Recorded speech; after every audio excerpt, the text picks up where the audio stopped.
Hello, my name is Dr. Jacqueline Ranishek, and I'm with DTP-Leadership Group, and this is Hot Topic Bold Talk. I want to do something different with this podcast, 146, because I want to have you hear an outstanding interview with Heather Cox Richardson. She's an influencer. She's a wonderful historian. She's taught at MIT. She's taught at the University of Massachusetts and Amherst. She's now teaching at Boston College. And I think she has some of the most powerful things to say about what we can do to save our democracy. Now, I'll tell you something else. I know something about Zoom, and unless I stop the interview for a little bit and give you some more information about this, then it's going to cut us off, and I don't want that to happen. So I'm going to interrupt it a little bit. But what I want to say to you that I think is so important about this is on September 24th, Red, Wine, and Blue interviewed Heather Cox Richardson. I know about myself, but I think it's true of each of you, that I'm alarmed at the rise of authoritarianism in our country. It's unprecedented what is happening. And while many people are focusing on the 2026 midterms, we know that our best chances to save our democracy is in 2025 elections. That means that we have to defeat uh, the Republicans in these elections, and we have to stand up for democracy because they're not doing it. So I want you to hear what is happening. There are Republicans that are now standing with Democrats and having conversations. And I think this video will help you see how we can fight Project 2025 and many of the other things that are happening in our country. So I want to start this now and have you hear what she has to say. Heather Cox Richardson back for the, I don't know, Heather, is it maybe like, it could be the 10th time, the 12th time? I have no idea. I have no idea. I just know that when you ask me to do something, I say yes. So, yeah, I probably shouldn't have told you that because now I'm in real trouble, but I wouldn't be anywhere else. I love what you all are doing and what you have done, and this whole idea of creating change from communities and from people's own squads. It's just the way it's done. So it's really cool to be part of it. You are such a huge part of it, and we're so honored to have you here every single time that you are. Heather, I was thinking about the fact that we have done this together quite a few times now, and I remember the first time I ever spoke to you on the phone. It was it must have been in 2020. And you were saying that your plan was to write your letters until Biden was elected. 100 days after the inauguration, Biden's inauguration. September 15th of this year that just passed, September 15th marked your 6th year. So first of all, I want to say thank you on behalf of every single one of us. Denise, actually, who from Florida, shout out to Denise. I asked actually in the app yesterday, what did folks want to hear from you? And one of the questions that Denise, representing many others, wanted to know is what keeps you so steady and optimistic? I was thinking about this the other day because, of course, I read the same stuff everybody else does, and it's crazy, right? And it's coming at you all the time, and it's really easy to get discouraged, especially when it feels like you're being lied to, and you can't really tell what's going on. But I think I got thinking. I was actually out kayaking, and I got thinking about how when we study the Puritans in the early America. One of the things that the great scholars of Puritanism say is that they were in a way a really deadly combination because they were completely convinced that they were going to win, that they were doing God's work on earth, and they were working really hard to bring that God's vision to America. And I thought about it and I thought, in a way, that's why I can keep on doing what I do, is because I have absolute faith in human beings.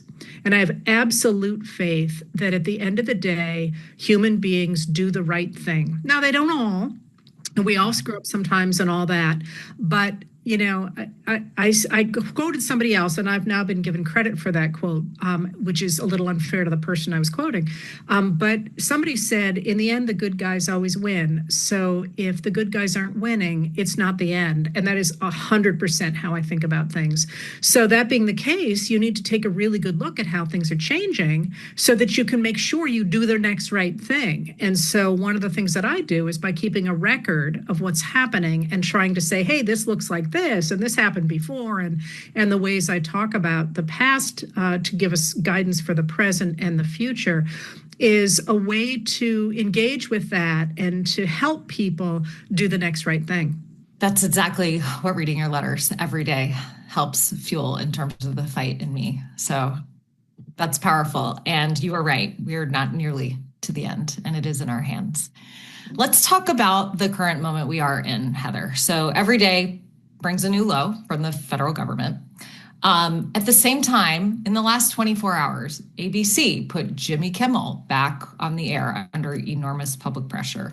Voters in Arizona delivered a huge special election win, which means Congress now has the final signature needed to push through the congressional demand for the release of the Epstein files.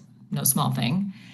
And speaking of these special elections, I read that if you're looking at special congressional, special state legislative elections that have taken place across the country this year, Democrats have won or overperformed in 42 out of 43 of them, including 3 times by double digits. So, yeah, they're given that both of overperforming. these things are true at the same time, where do you think we are at this minute?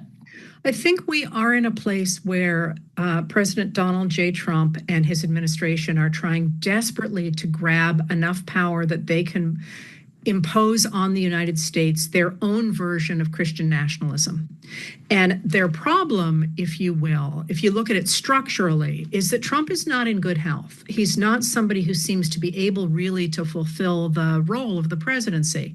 So they're moving really quickly in a lot of different ways and breaking a lot of eggs to get to that omelet really quickly. And one of the things that we watch when you watch the rise of authoritarianism is that normally in that rise, the attempt to garner power happens pretty slowly. People take little bites at a time so that people don't pay much attention. But this administration has made really big grabs, and not just things like trying to use the Department of Justice to go after the people that Trump perceives as his enemies, and not trying just to take away the First Amendment, and not trying just to take away the power of Congress to create appropriations. I mean, they're really going after really big things that involve a whole lot of people that might not otherwise see themselves as part of a coalition. So, for example, the people who are watching Jimmy Kimmel are probably not soybean farmers in the middle of the country, but they both have issues right now with the administration.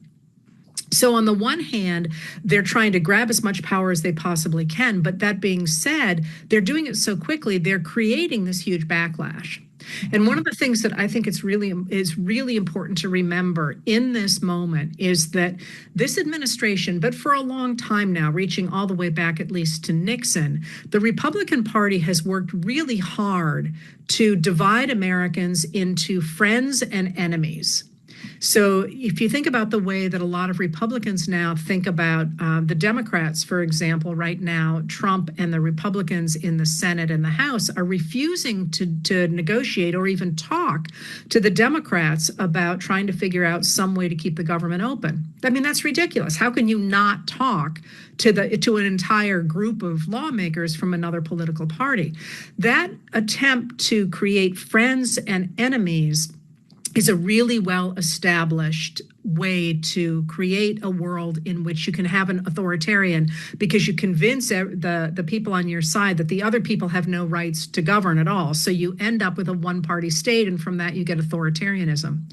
But what we're really seeing now, I think, is something different. And that is, although there is a huge effort to divide us into friends and enemies, what we're really starting to see looks a lot more like the American Revolution or the rise of the Republican Party in the 1850s, which is we the people against a really small group that's trying to take over our government.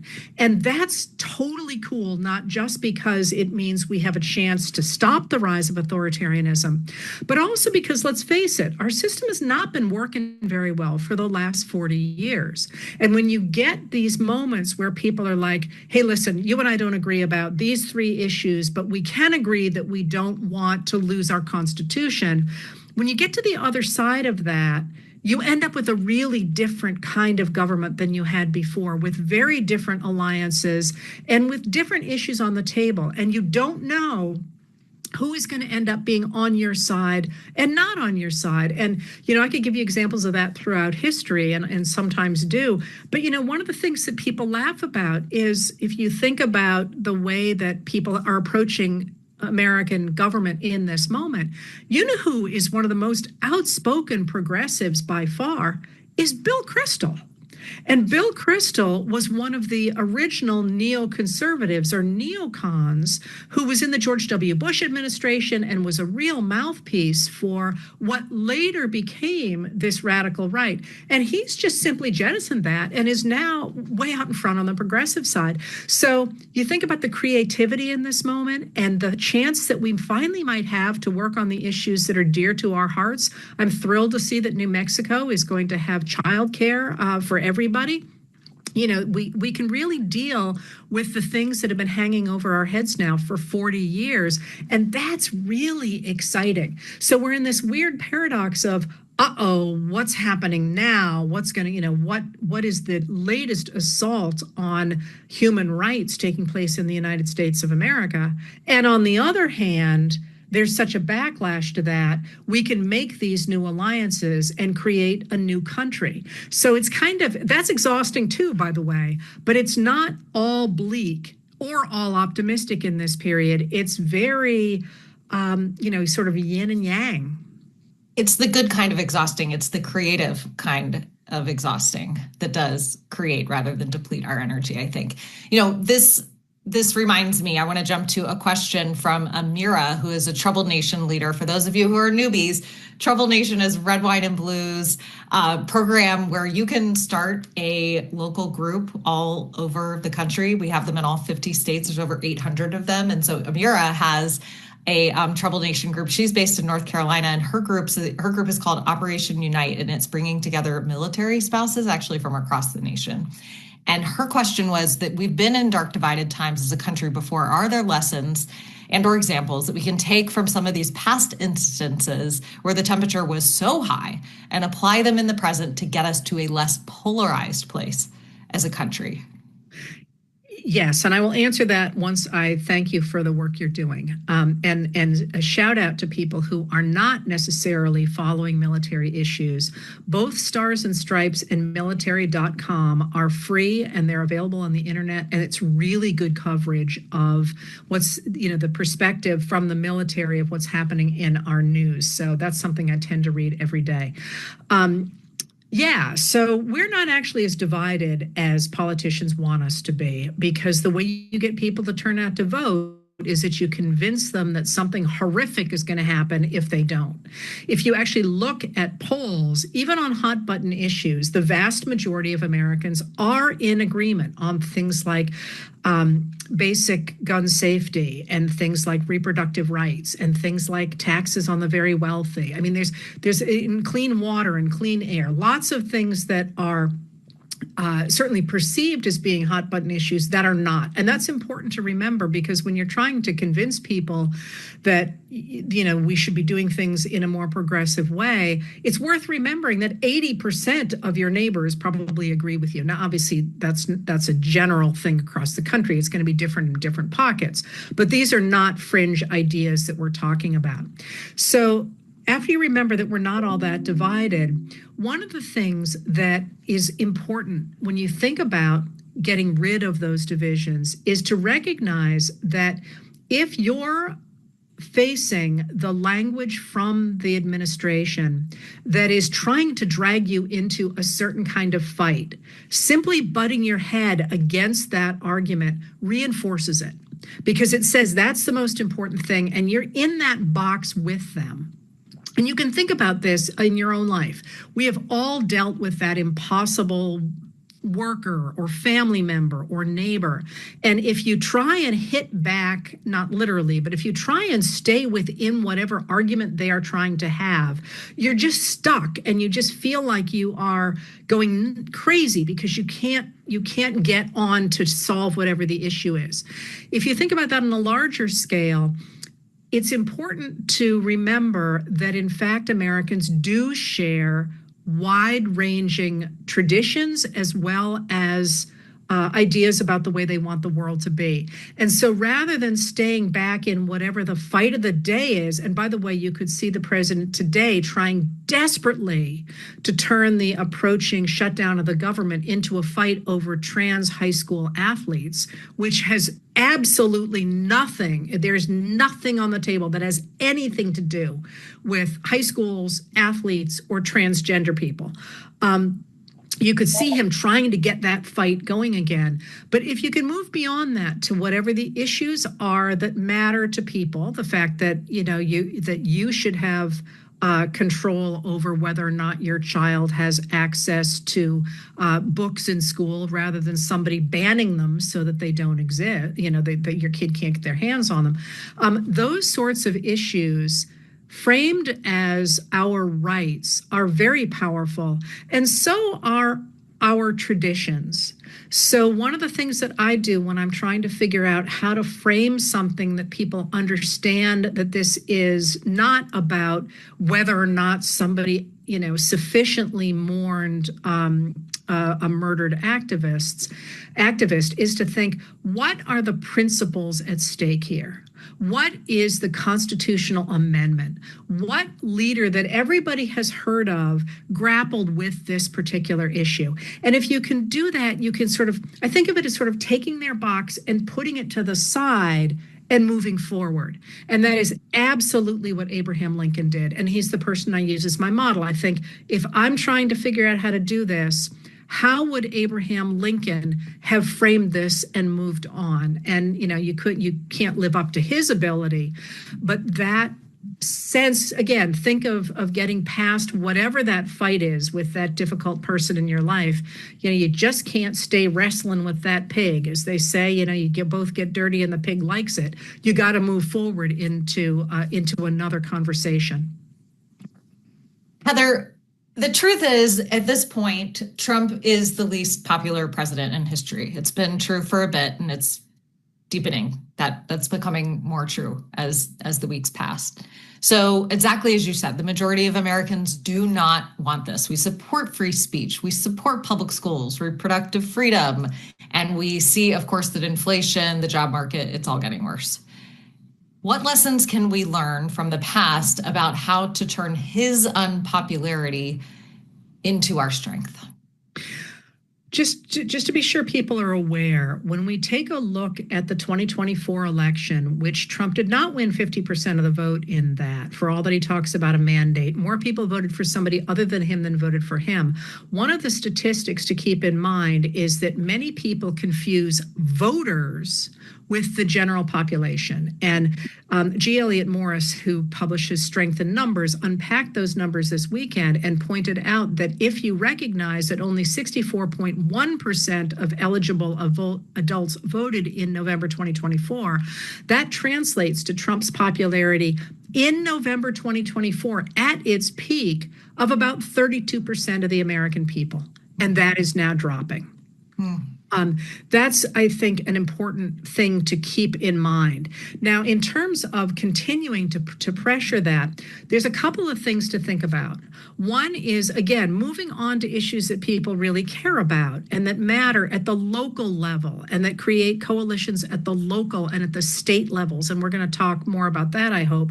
But there is also the recognition that one of the reasons things like the Epstein files matters to our politics as opposed to the survivors and the strength of the rule of law in the United States is because it is badly dividing MAGA. So, by the way, is Health and Human Services Secretary Robert F. Kennedy Jr., who whose supporters expected that he would deliver a government rubber stamp on the idea that vaccines cause autism, despite the fact that's been thoroughly debunked. He has not done that.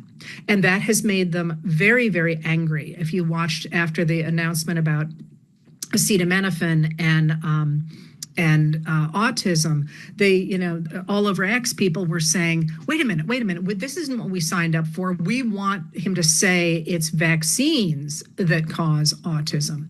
And these places where you can see wedges are things to keep in the news. And you can see people in the administration trying to cover those things over, trying to distract from the Epstein files, trying to, to make sure that the big stories fall under the radar screen. Things like a number of people in the MAGA alliance are furious that that Trump has called for 600,000 Chinese students to come to the United States. Keeping those stories alive will help to break that MAGA coalition. You're never going to get every MAGA to turn away from Trump. It's simply not going to happen. But as you say, as prices continue to go up, as inflation hits, have you looked at the price of coffee?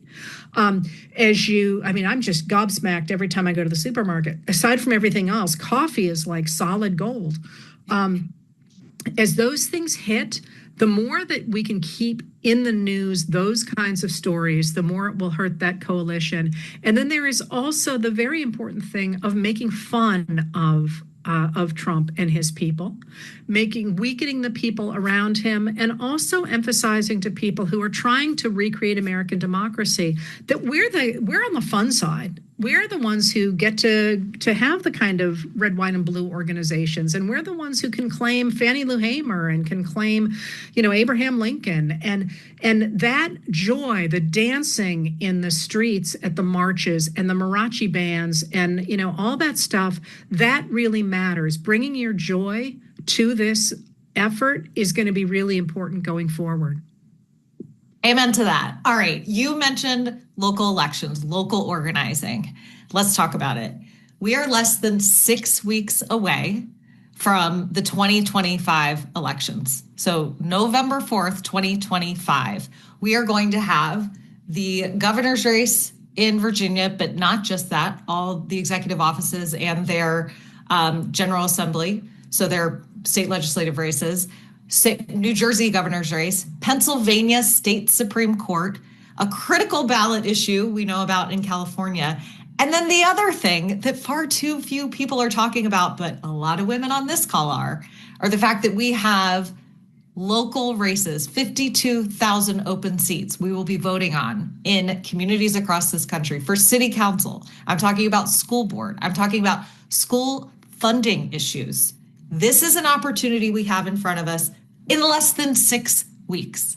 So what I want to hear about from you, though, that I don't know as much about and want to learn more, is that from a historical lens, what do we need to know about the importance of these odd year elections, these elections particularly that take place the year after a presidential race? Well, there's two things going on this time around, I think. First of all, usually in the first couple of years after a presidential election, the incumbent party does poorly, just because people always have incredibly high hopes that are not usually delivering, because you can't deliver what everything you promised in a campaign. So that is common. As you say, the Democrats are overperforming by an extraordinary amount in every election since the November 2024 election. So we have in part that going on. This is a good bellwether. And a bellwether, by the way, is the sheep that is out in front of all the other sheep and cutting the pathway. It's a good sign of what's going to come in the way the country is moving. But there's actually something else I think that's really important for us in this upcoming election. And that's that if you're trying to change the direction of the country, one of the things that people who care about the sorts of issues that we're talking about, education and human rights and reproductive rights and so on, have tended to miss in the past was that the way you change the direction of the government is by changing it at the local level first, and then the state level, and then the national level. And that is quite literally the way that the radical right got its start really in taking over the government, was in Texas school board races. And to the degree that those 52,000 local races begin to turn the control of school boards and town governments and crucially state legislatures and state courts, state Supreme Courts, because of course huge on the table right now for 2028 is gerrymandering. And so long as we have veto-proof majorities in a number of Republican-dominated states, they can push through any maps they want.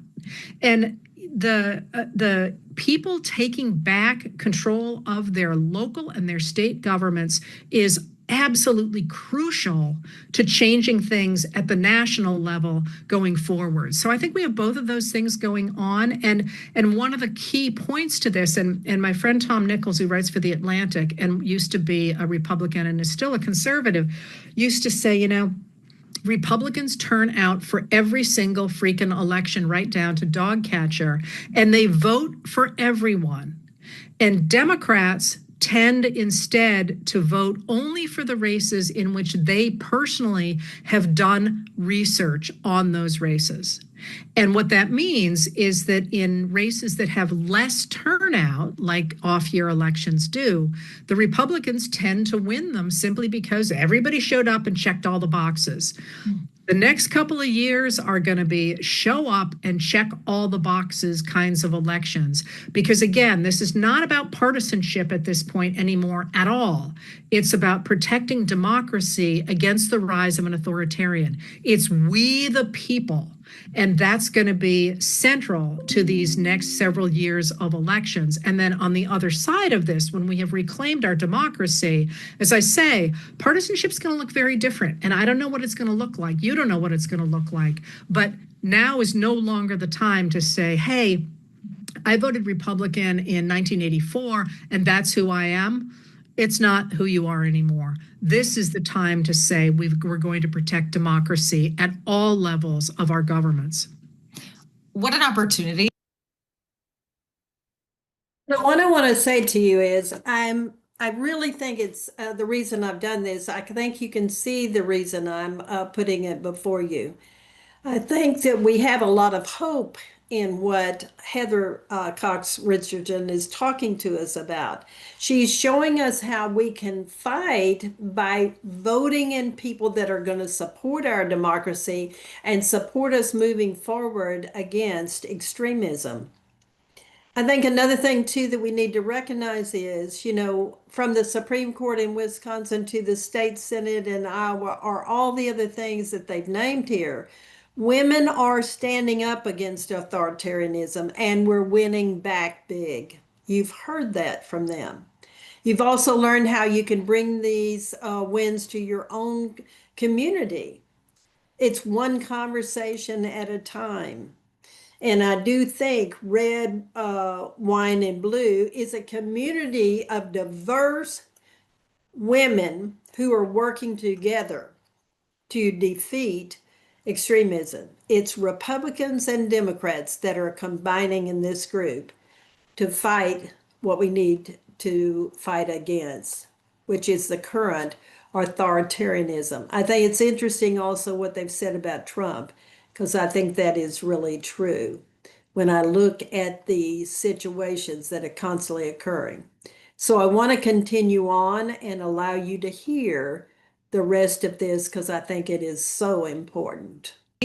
For those of us on this call to hear this call to action from Heather, this is called ballot roll-off, where people just vote the very top of the ticket and think, okay, I voted and I haven't gone and done my research on the rest of the ballot. We need people to vote the whole ballot. And you can be the person among the people that you know who helps people know about the importance of voting the whole ballot And we can help you do that research to know who exactly to help people know who to vote for. Because some of these are nonpartisan races. It can be hard to get information about these local level races, but we've got your back and we can do this together. And these elections can really be the whole ballgame, not just for those. I think we all know what a big impact. If you're on this call, you care and you understand what a huge impact a school board member, a member of the city council can have on whether or not there is appropriate school funding. If a curriculum that does actually teach real history is protected in your local school district, if the library doesn't have layoffs, et cetera.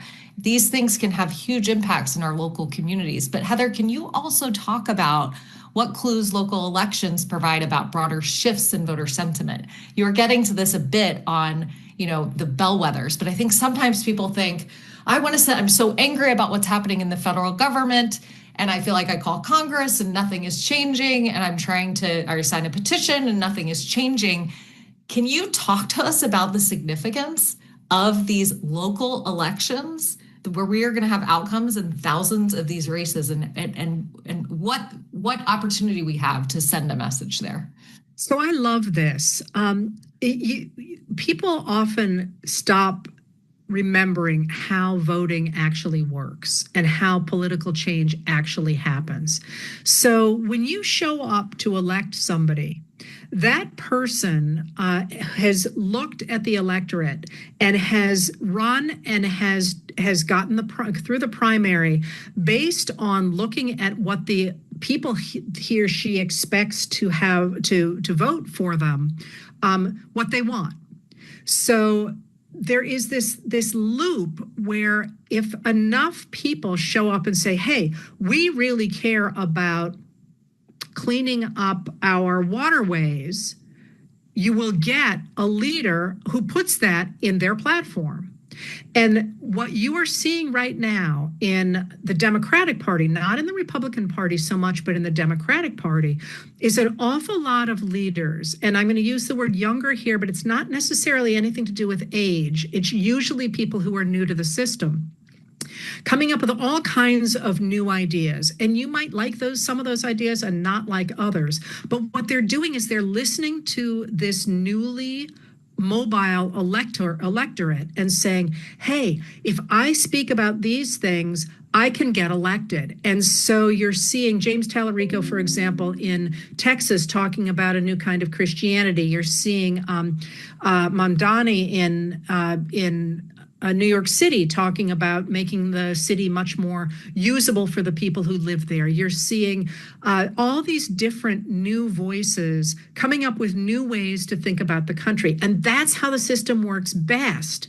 So if you've got a lawmaker taking a look at this new language and wanting to be elected, they're going to change their behavior. And what does that look like? That looks like things like, I'm sorry, I'm tired. That looks like just happened in Georgia, where the lieutenant governor, who had been a Republican, had stood up to Trump in 2020 and sort of been drummed out of the party, is now running for office as a Democrat.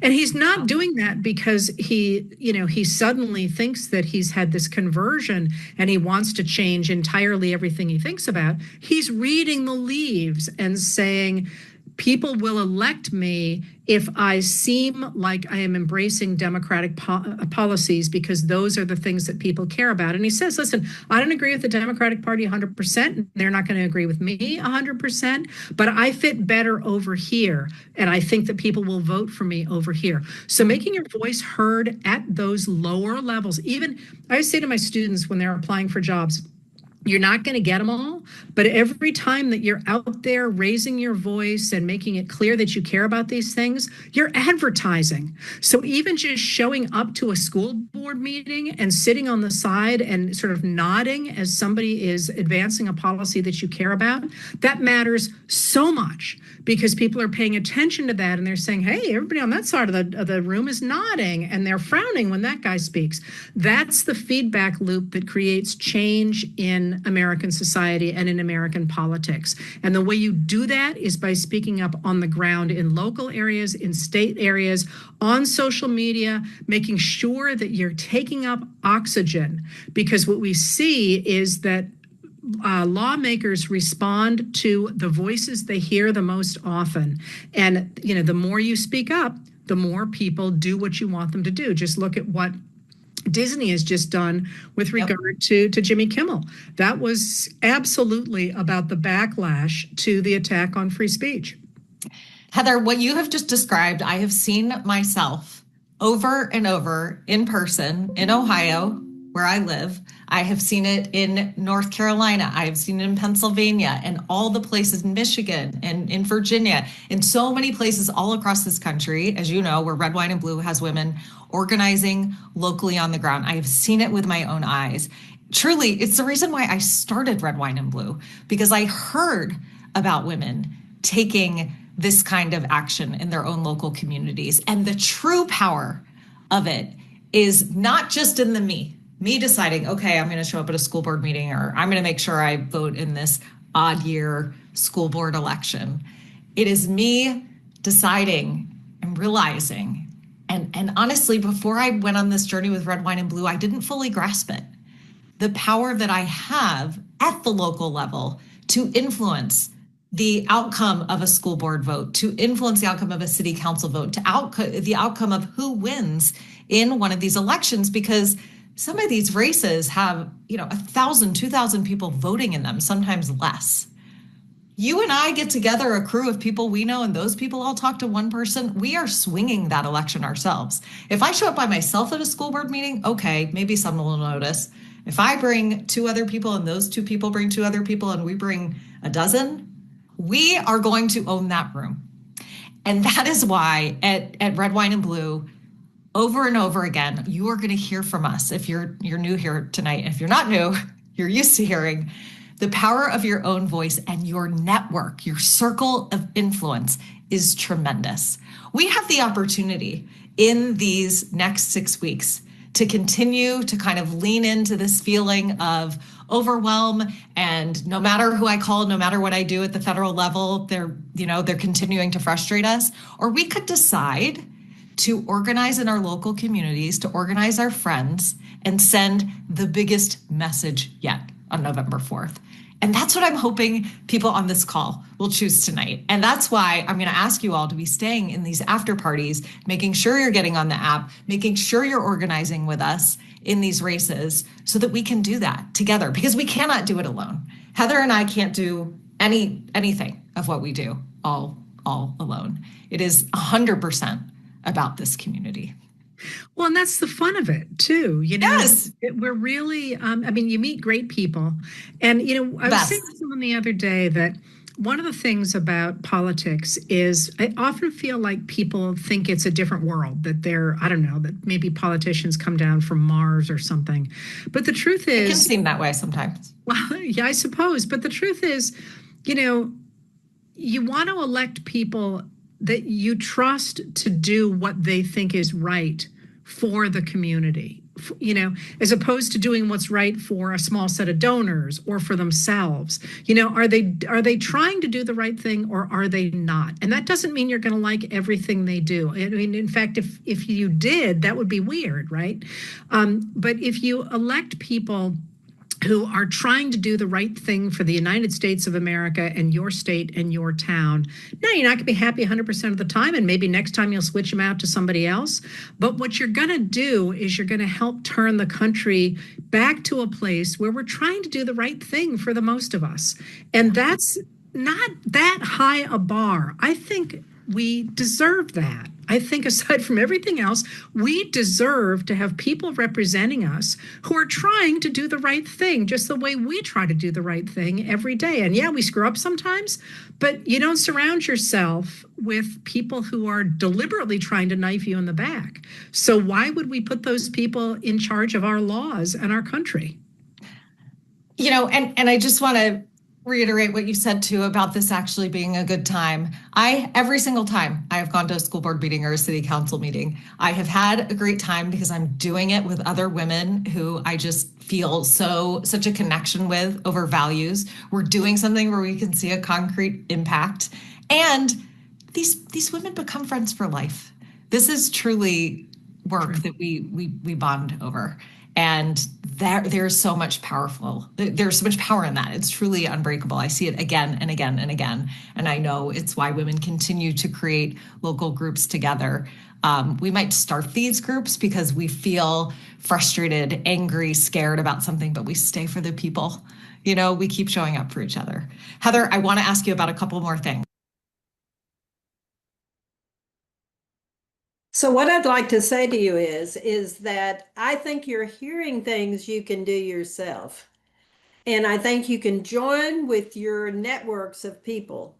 I am having conversations with some of my Republican friends because they're seeing what's happening here and they are supporters of our Constitution.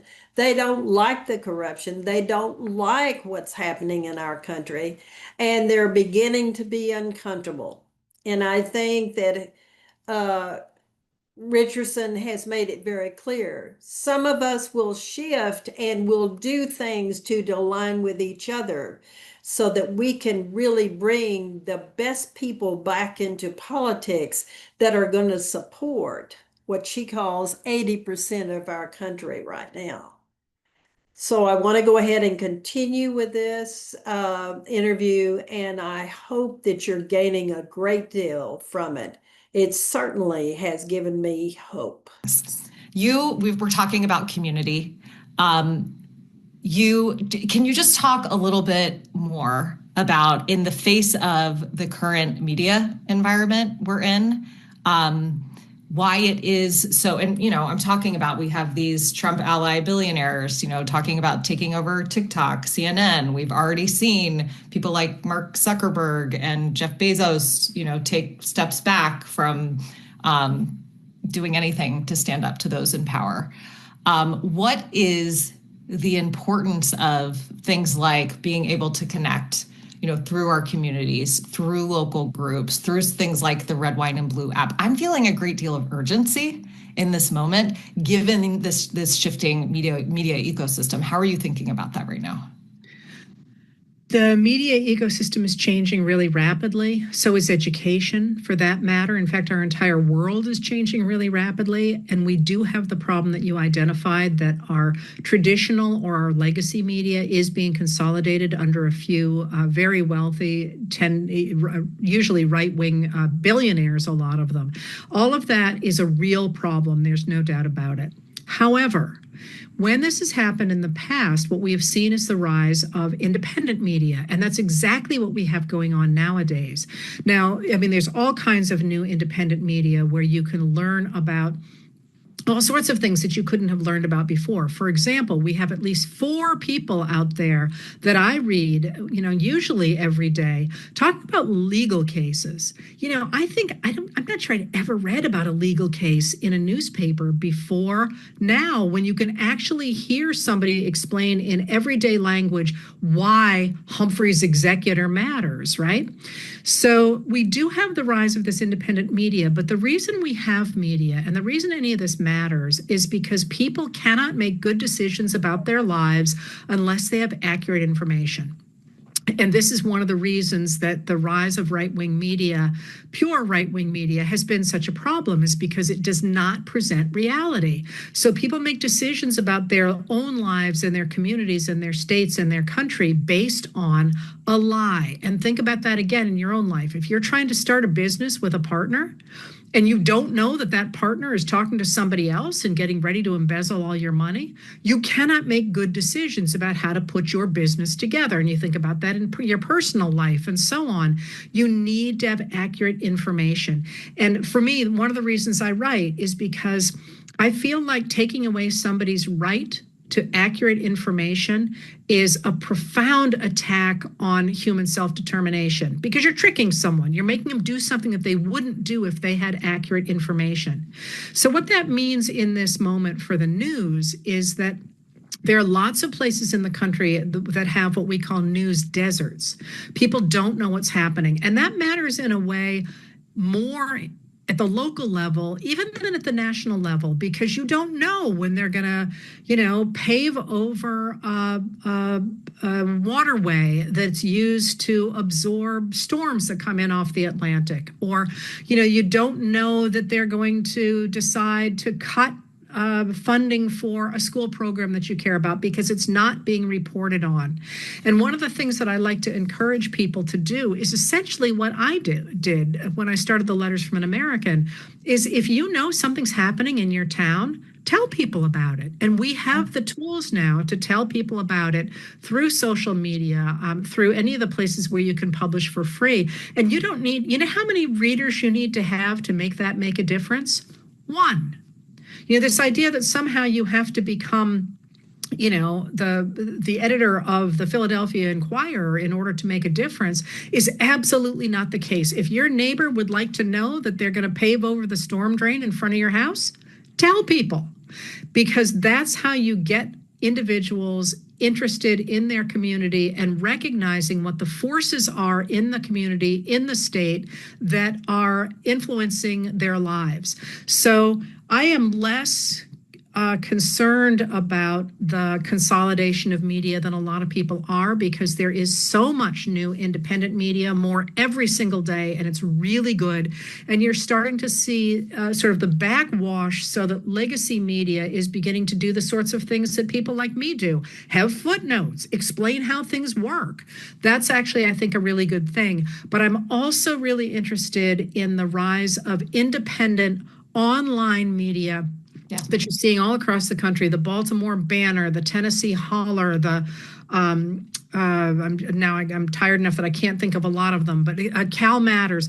Find your local small, they're usually online because that's free, newspapers, and support them. And if there isn't one around you, start one. It doesn't have to be, anything huge, but let people know what's happening in the world around them if you know something they don't. You have said that the story of America has always been a battle between those who want to expand democracy and those who want to restrict it.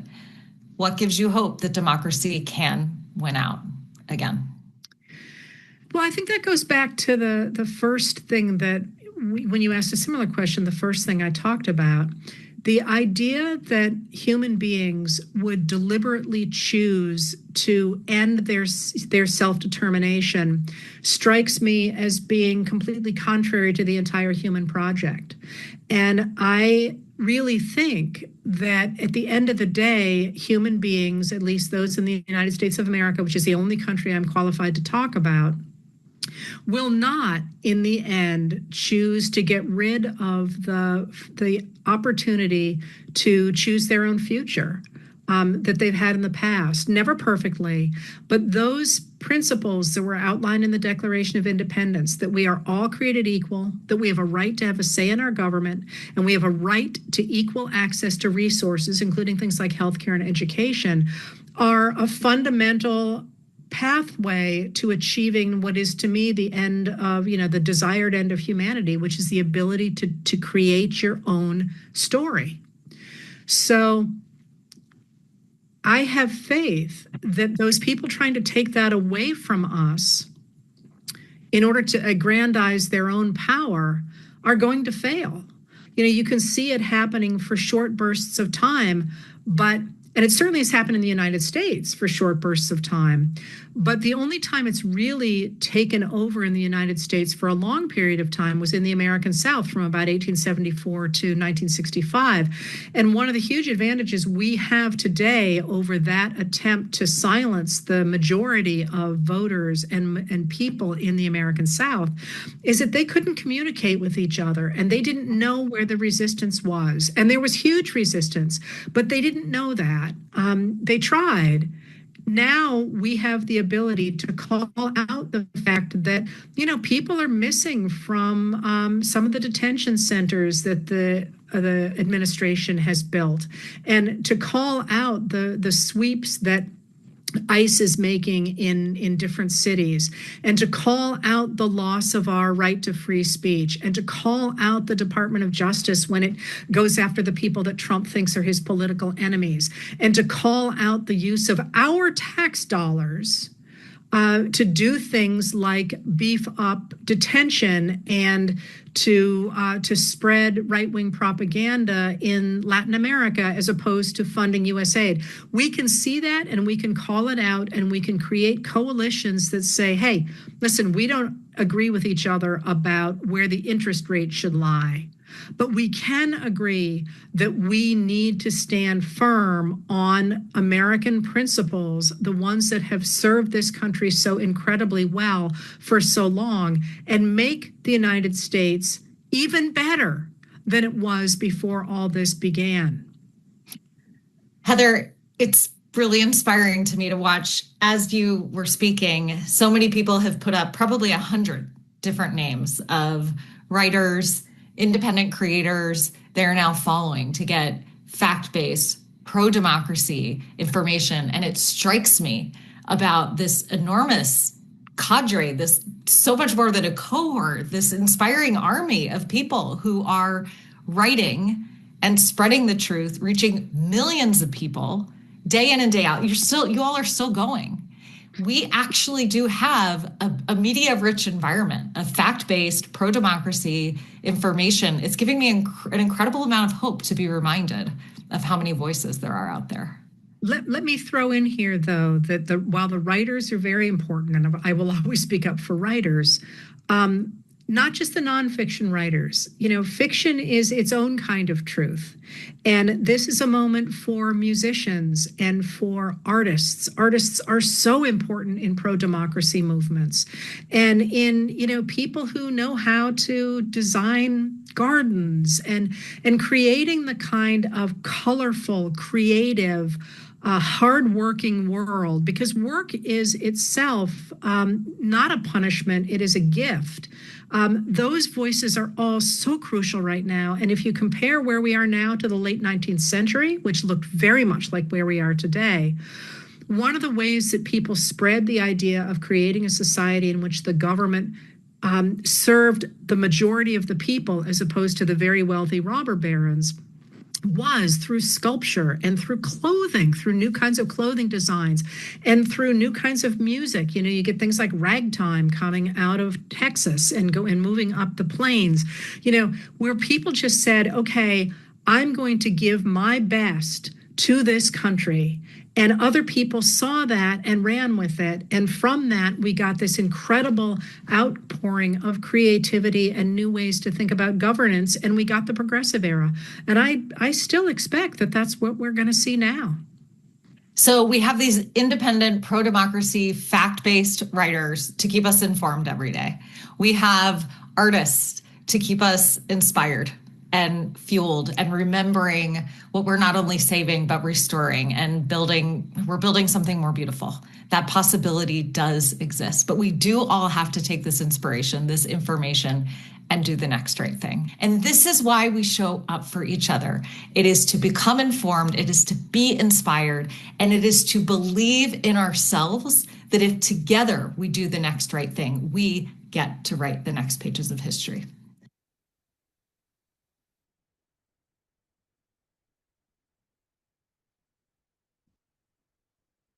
So I really hope that you have truly enjoyed hearing Heather Cox Richardson and the woman that is head of the Red, Wine, and Blue. I've been looking for something that would give me hope. And now I see a direction that I can take and all of you can take. So start paying attention to what's going to be happening in your town, your city, or in your state when we get into these November elections. I know they're close, but the League of Women Voters provides excellent information and provides ways that you can truly be educated about what you're voting for. But please remember what they said in the video. You need to desperately make certain that you vote the full ballot. No matter whether you know or have seen everything, you need to get educated, but you still need to vote the complete ballot. I look forward to hearing from you. If you think this has been helpful, you can write me at my email, Jacqueline, JACKALYN, at D like dog, T like Tom, P like Paul, leadership.com. Thank you for taking the time to hear this interview and my comments.